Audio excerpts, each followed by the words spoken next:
बिस्मिल्लाहिर्रहमानिर्रहीम। अस्सलाम वालेकुम वरहमतुल्लाह। उर्दू टीवी में आपको खुश आमदीद कहता हूँ। पिछले कुछ दिनों से सऊदी अरेबिया में कोरोना के केसेस में रोज़ बरोज़ इजाफ़ा हो रहा है, तो ये इंतहाई तशवीशनाक है, क्योंकि पहले जो कोरोना केसेस थे वो 100 से कम चल रहे थे, लेकिन फुल एहतियाती तदाबीर और पूरे मुल्क में वैक्सीन कंप्लीट होने के बावजूद भी कोरोना के केसेस में इजाफ़ा हो रहा है।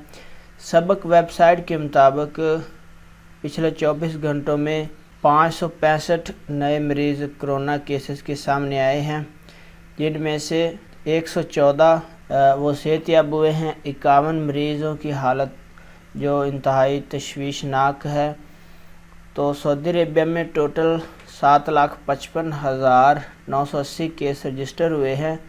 तो ये अहम अपडेट आपके साथ शेयर कर रहा था कि पिछले 24 घंटों में 565 नए केस रजिस्टर हुए हैं, जो ख़तरनाक है।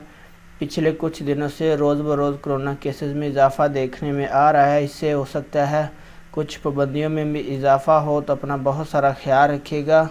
मास्क की पाबंदी करें, कोशिश करें कि आप अपनी हिफाजत खुद करें। अपना बहुत सारा ख्याल रखिएगा। अस्सलाम वालेकुम वरहमतुल्लाह।